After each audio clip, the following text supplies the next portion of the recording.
Hello. Please hit like button and subscribe my channel. Also press bell icon for future video notifications. Thanks. A team of scientists partnering with the Tsleil-Waututh Nation, one of the Coast Salish peoples that have inhabited the northwest coast of North America for millennia, has uncovered how local indigenous communities managed salmon fisheries for thousands of years without exhausting them.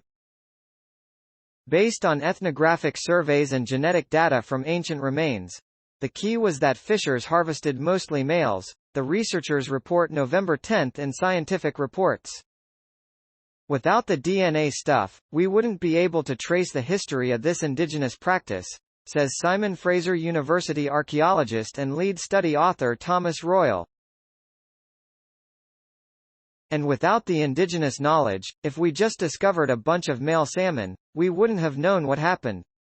These types of collaborations are the future of ecological studies and require an investment of time and an openness to new ways of seeing the world around us. Leah Chalifu. C. Opinion. Western Canada must stop clear-cutting its mother trees. Study co-author and University of British Columbia archaeologist Jesse Morin tells the scientist over email that he designed the project for the Tsleil-Waututh Nation, which secured funding from the Port of Vancouver to pursue work.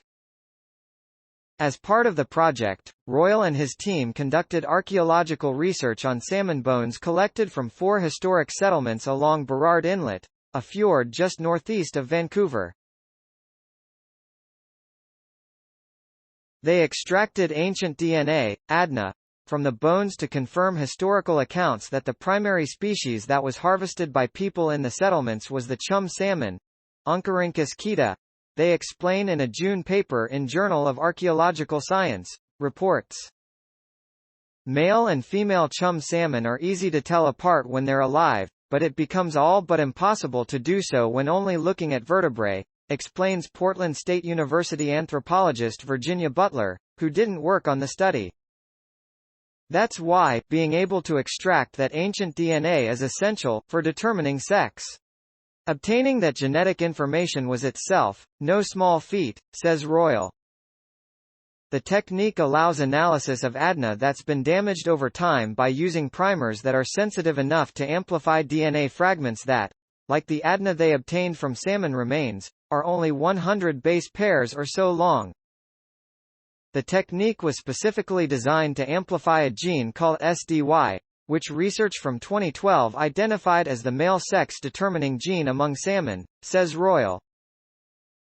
A brown bear with a freshly caught chum salmon. The bones were overwhelmingly male at 2 of the 4 sites and more balanced between male and female at the others, indicating that different fisheries used different strategies. So the Western-trained academics worked with members of the Tsleil-Waututh Nation to conduct an extensive ethnographic study of the nation's historic and contemporary practices. Among the findings of that research was that while fishers in the community trapped both male and female salmon as they headed upriver to spawn, they did, indeed, preferentially smoke and eat male salmon, which they identified by their size, coloration, and enlarged frontal teeth. In short, they realized fishers could take the food without depleting the salmon population's fecundity.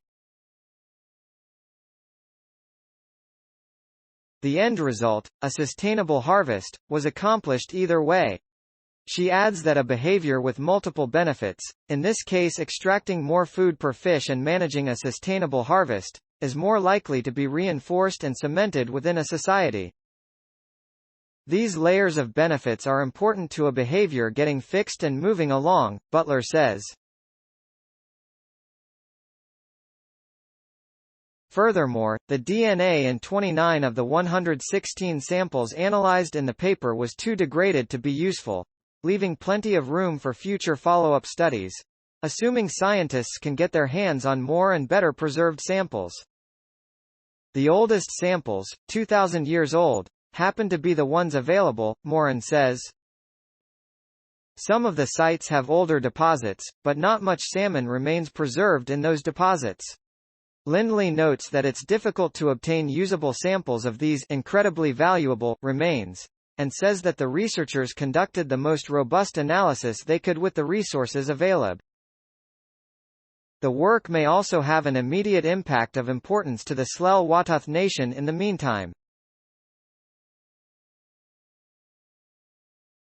The impetus for the research into ancient salmon fishing practices stems from the Tsleil-Waututh Nation's desire to be granted greater treaty rights by the Canadian government, specifically to manage fisheries in the area rather than to have the entire system managed by the federal government in a.